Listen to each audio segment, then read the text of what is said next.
मैं आज आपको सुनाऊंगा किस्सा हजरत मूसा अलैहिस्सलाम का, जिनको अल्लाह ताला ने मौत के साए तले जवान किया।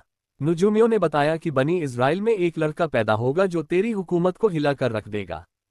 तो इस बच्चे को खतरा महसूस करते हुए फिरौन ने 12,000 लड़के कत्ल करवाए, 90,000 हमल गिरा दिए।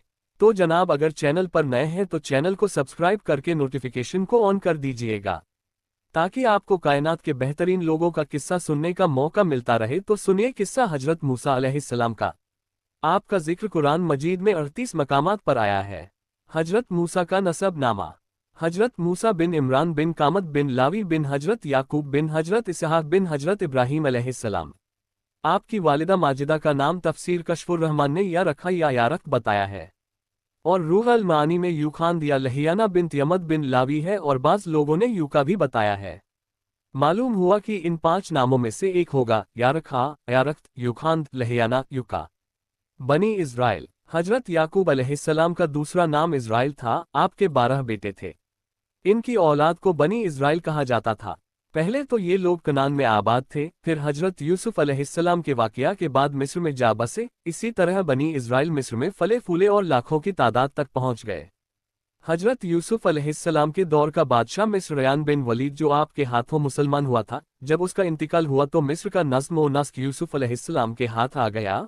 आपकी वफ़ात के बाद एक बादशाह काबूस नामी वाली मिस्र हुआ। कुफ्र और जलालत की जो रसूमात हजरत यूसुफ के दौर में ख़त्म हो गई थी, उसने उनको असरे नौ जिंदा किया। जबकि औलाद याकूब ने इस तरीके को कबूल न किया तो उसने उनको गैर मुल्की तसव्वुर करके गुलाम बना लिया और इंतहाई सख्त काम लेने लगा। जब इसका इंतकाल हुआ तो इसका भाई वलीद बिन मुसब वाली मिस्र हुआ। मिस्र के बादशाह को फिरौन कहते हैं। ये अगले फिरौन से भी ज्यादा जालिम था। उसने कहा, अना रब्बुकुमुल आला, मैं तुम्हारा बड़ा रब हूँ। रब होने का दावा किया।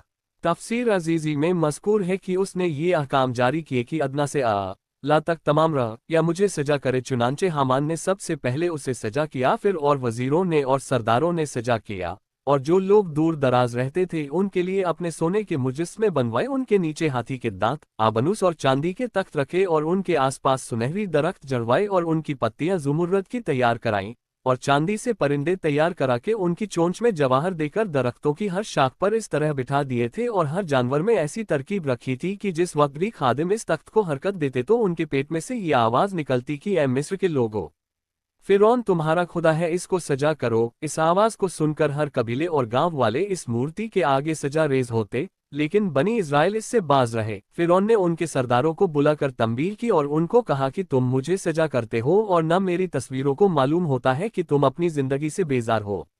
लेकिन